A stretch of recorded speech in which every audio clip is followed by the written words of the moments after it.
हम इंसान इस धरती पर कहां से आए? कैसे थे हम इंसानों के पहले पूर्वज? आखिर इतिहास की वो कौन सी घटना थी जिसने इंसानों को जन्म दिया? इंटेलिजेंस का जन्म कैसे हुआ? किसने नग्न घुमक्कड़ इंसानों को कपड़े पहनना सिखाया, बोलना सिखाया? कैसे अंतरिक्ष ने धरती पर लाइफ का बीज बोया? दोस्तों, आज से 3.5 अरब साल पहले पृथ्वी पर एक ही प्रकार की लाइफ थी, यानी सिंगल सेल लाइफ। लेकिन अरबों सालों के थपेड़े खाते हुए आज करोड़ों स्पीसीज धरती पर मौजूद है। हम इंसान 37 खरब से भी ज्यादा बैक्टीरियाज की कॉलोनी है। लेकिन इन करोड़ों स्पीसीज से अलग है हम इंसान, जिसमें भाषा और संस्कृति भी मौजूद है। ऐसे में इतने कॉम्प्लेक्स इंसान की उत्पत्ति कैसे हुई? वो सब चीजें जो हमें इंसान बनाती है, आखिर कैसे नेचर से हमें मिली? कैसे अरबों साल के विकास क्रम ने जीवन को एक नई दिशा दी? चलिए जानते हैं आज के इस एपिसोड में। हमारी पृथ्वी पर 3.5 अरब साल पहले रहस्यमय ढंग से लाइफ पैदा हुई। उससे पहले पृथ्वी पर लाइफ का कोई नामो निशान नहीं था, यानी इसकी उत्पत्ति से लेकर 1 अरब साल तक पृथ्वी लाइफ से सूनी थी। पृथ्वी पर कॉन्शियसनेस पैदा ही नहीं हुई थी। 1 अरब साल तक पृथ्वी अनकॉन्शियस थी, लेकिन 3.5 अरब साल पहले कुछ ऐसा हुआ जिसने पृथ्वी पर एक ग्रेटेस्ट शो को जन्म दिया।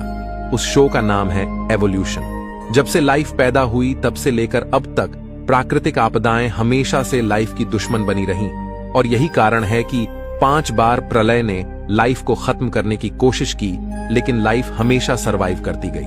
न सिर्फ सरवाइव, बल्कि कॉम्प्लेक्स फॉर्म में विविध प्रकार के जानवर धरती पर पैदा होते चले गए।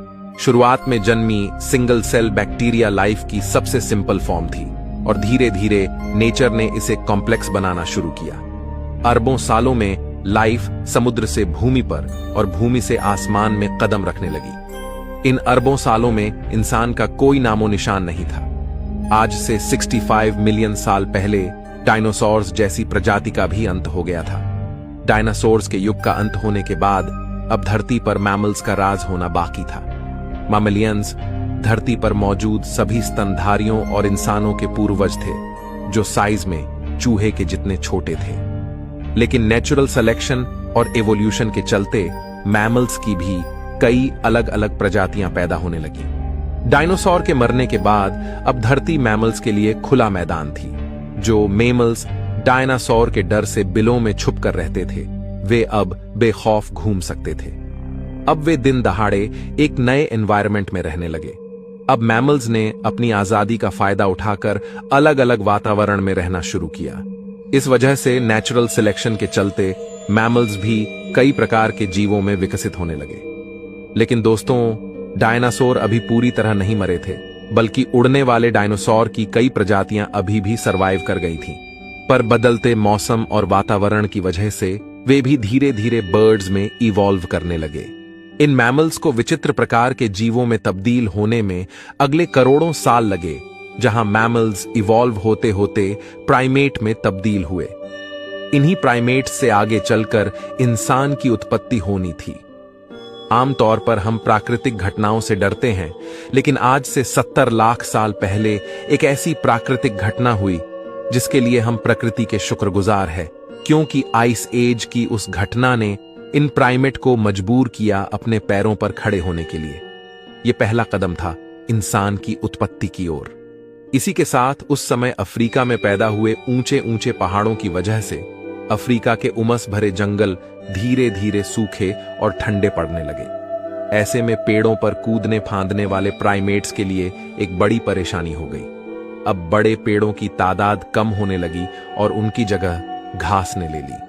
अब नेचर के इस खेल ने इन प्राइमेट को मजबूर किया कि वे 2 पैरों पर चले, ताकि वे दूर तक देख पाएं और खाने की तलाश कर पाएं। दोस्तों, इस वजह से जो प्रजाति बंदरों से अलग हुई वो थी होमिनिड्स।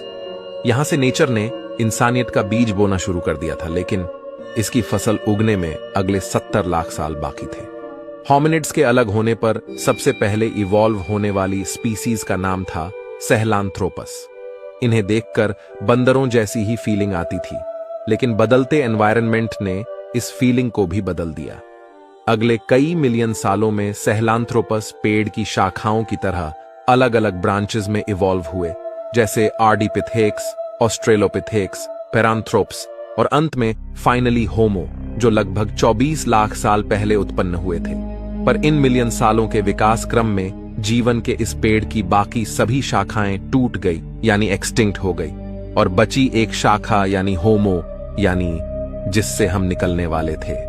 समय के साथ इनका दिमाग भी बड़ा हो रहा था। 30 लाख साल पहले ऑस्ट्रेलोपिथेकस ही इंसानों की वो पहली स्पीसीज थी जिसने पत्थरों को काटकर हथियार की तरह इस्तेमाल करना सीखा। इसी वजह से ये शिकार में काफी होशियार थे। मांस खाने की वजह से इन्हें सभी न्यूट्रिएंट्स की पूर्ति होने लगी, और यह एक मुख्य कारण बना इनकी इंटेलिजेंस के बढ़ने का, क्योंकि अब इनके दिमाग का साइज बढ़ने लगा।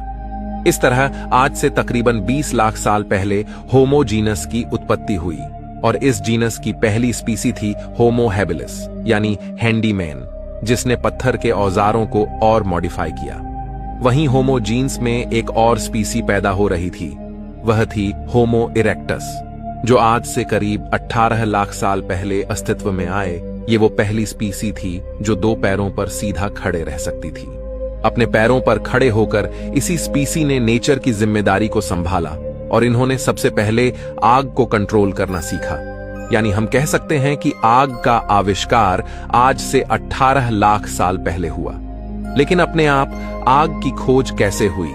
दोस्तों, वैज्ञानिकों के अनुसार यह संभव हो सकता है कि प्राकृतिक घटनाओं जैसे बिजली कड़कना या सामान्य घटनाएं जैसे चकमक पत्थर का नेचुरली आपस में टकराना, जिसे देखकर एक क्यूरियोसिटी जगे कि आखिर ये नई चीज क्या है। अब दिमाग तो इनका बढ़ ही रहा था, ऐसे में क्यूरियोसिटी भी बढ़ रही थी। होमो इरेक्टस और अन्य प्रजातियों को जानवरों का शिकार करना या उससे बचने के लिए एक नई चीज मिल गई थी, वो थी आग। जानवर जो आग से डरते हैं, और इसके प्रयोग से होमो इरेक्टस को एक एडवांटेज मिला कि वो आग का प्रयोग कर खाना भी पका सकता है और जानवरों को भगा सकता है। पके हुए मांस को खाने से उनका शरीर उसे सही से पचा सकता था। इस वजह से इनका दिमाग और अधिक विकसित होने लगा। अब यही ट्रेंड बाकी होमो स्पीसीज ने भी कॉपी कर लिया और उसे यूज लेने लगे, जिससे बाकी इंसानों की स्पीसी का भी दिमाग विकसित होने लगा। इस तरह इवोल्यूशन के चमत्कार से 3 लाख साल पहले 2 सबसे बुद्धिमान स्पीसीज पैदा होती है, यानी होमो निएंडरथलेंसिस और होमो सेपियंस। आज से 1 लाख साल पहले इस समय इंसानों की स्पीसीज ने एक बड़ा फैसला लिया। ये अब तक साउथ अफ्रीका में मौजूद थे। ये वहां से माइग्रेट कर धरती के अलग अलग इलाकों पर जाकर बसने लगे। नए इलाकों में जाने पर इनके सामने नए चैलेंजेस आए, नई क्लाइमेट कंडीशन और खुखार जानवर। अब अपने सर्वाइवल के लिए इन्होंने दिमाग लगाया और नए विकसित हथियार तैयार किए। अब इन हथियारों की वजह से ये शिकार को काट सकते थे और दूर दूर तक ले जा सकते थे। इस समय कुछ और नए चैलेंजेस सामने आते हैं, जैसे हिरन जैसे जीवों का शिकार करना, जिसके लिए एक साथ मिलकर काम करने की जरूरत थी। और इस तरह टीम वर्क में काम करने के लिए एक नए आविष्कार की जरूरत थी, वो थी भाषा। एक दूसरे से कम्युनिकेट करना, और यह भाषा की शुरुआत हुई इशारों से, अलग अलग सिग्नेचर से। यह भाषा की शुरुआत थी जिसे प्रोटो लैंग्वेज कहा जाता है। अब लैंग्वेज जैसी एक नई चीज आने से इन ह्यूमंस ने उसका खूब प्रयोग करना शुरू किया। वहीं लैंग्वेज के और कॉम्प्लेक्स बनने का कारण था ह्यूमंस के बीच इंटरेक्शन, आपस में होने वाले कॉम्प्लेक्स इंटरेक्शन और डिटेल में चीजों को एक्सप्लेन करने के लिए धीरे धीरे लैंग्वेज इवॉल्व होने लगी। अब इंसान की शरीर की ऊर्जा दिमाग पर अधिक खर्च होने लगी, जिससे इवोल्यूशन दिमाग का हुआ। लैंग्वेज की वजह से ब्रेन के कॉग्निटिव पार्ट ने ग्रो किया। दोस्तों, हो सकता है कि लैंग्वेज की वजह से चुगली करने का आविष्कार भी फीमेल्स ने उसी समय किया होगा। लेकिन दोस्तों, अब तक जो ह्यूमन स्पीसीज नग्न घूमती थीं, आखिर ऐसा क्या हुआ जिस वजह से उन्होंने कपड़े पहनना सीखा? वैज्ञानिकों के अनुसार हमारे प्राचीन इंसानी पूर्वजों के शरीर पर बाल अधिक हुआ करते थे, लेकिन धीरे धीरे उनके फर लूज होने लगे। अब क्लाइमेट चेंज होने की वजह से और माइग्रेशन के कारण ठंडे इलाकों में रहने की वजह से इंसानों ने अपने स्टोन टूल्स का प्रयोग करके, वैज्ञानिकों के अनुसार आज से 1,70,000 साल पहले इंसानों ने कपड़ों का आविष्कार किया। अब इंसानों की स्पीसीज में होमो निएंडरथैल्स और होमो सेपियंस ही बची थीं और वे आइस एज के बर्फीले युग से गुजर रही थीं। और फ्रेंड्स, इस तरह लगातार डेवलप होते होते आज से 30,000 साल पहले होमो सेपियंस और होमो निएंडरथैल्स में से एक ही स्पीसीज सरवाइव कर पाई। वो थी हम इंसान, यानी होमो सेपियंस। और वैज्ञानिक पूरी तरह से नहीं जानते कि आखिर क्यों और कैसे होमो निएंडरथैलेंसिस विलुप्त हुए। इस वक्त तक आइस एज का युग जारी था, जो आज से 10,000 साल पहले जाके खत्म हुआ। लेकिन मॉडर्न ह्यूमंस किसी तरह हिम युग की कड़कती ठंड को सरवाइव कर गए, पर इधर उधर घूमते रहने की वजह से अब उनके लिए खाने की समस्या होने लगी। इसलिए आज से 10,000 साल पहले एग्रीकल्चर यानी खेती की शुरुआत हुई और अब ह्यूमंस के पास अपनी जिंदगी में काफी फ्री टाइम मिलने लगा, क्योंकि उनकी बेसिक नीड पूरी होने लगी। फिर खाली दिमाग बना शैतान का घर, और हमारे शैतानी दिमाग ने खाली टाइम में कई चीजों का आविष्कार किया, जैसे कि खाने को स्टोर करने के लिए गड्ढे बनाए, जिसके लिए स्पिनिंग व्हील बनाया गया। अब इंसानों के पास रात में खाली टाइम मिलता था, जहां वो अपनी वाइफ या गर्लफ्रेंड से लड़ने के बाद रात के आसमान को निहारने लगे। और आज से 2,500 साल पहले एस्ट्रोनॉमी का विकास हुआ। इस तरह लिखना, चित्रकारी करना, फेस्टिवल्स और फन लविंग लाइफ जीते जीते पिछले 5,000 साल में हम मॉडर्न ह्यूमंस आज इस टेक्नोलॉजी के जमाने में आ चुके हैं। लेकिन दोस्तों, इवोल्यूशन अभी रुका नहीं है, बल्कि इवोल्यूशन हमेशा चलता है। आज भी हम इंसान इवॉल्व हो रहे हैं। जैसे नाखून बढ़ते हुए हमें दिखाई नहीं देता, लेकिन लंबे समय बाद वह काफी बड़ा हो जाता है। इस तरह इवोल्यूशन की प्रक्रिया काफी धीरे होती है और आगे आने वाले मिलियन सालों में न जाने हम इंसान किस रूप में बदल जाए।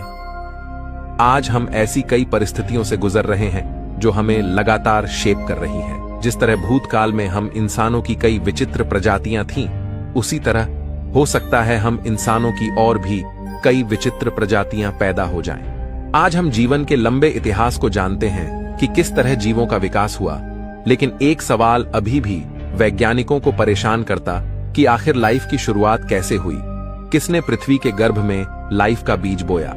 यह एक बहुत बड़ा रहस्य है। लेकिन कुछ वैज्ञानिकों के अनुसार 4 अरब साल पहले लाखों एस्टेरॉयड की वर्षा में उन्हीं एस्टेरॉयड्स के साथ एमिनो एसिड मॉलिक्यूल्स के रूप में लाइफ भी अपने सूक्ष्म रूप में पृथ्वी पर आई। लेकिन अगर यह सच है तो यह सवाल उठता है कि हमारी जैसे ही लाइफ किसी अन्य ग्रह पर भी इन्हीं एमिनो एसिड मॉलिक्यूल्स से क्यों नहीं आ सकती। आखिर आज पृथ्वी पर ही इंसान क्यों है? अन्य ग्रहों पर हमें कोई लाइफ क्यों नहीं मिली? इस बारे में आप क्या सोचते हैं? कमेंट में हमें जरूर बताइए। मैं मिलता हूं आपसे किसी अगले वीडियो में। तब तक के लिए ब्रह्मांड में घूमते रहिए।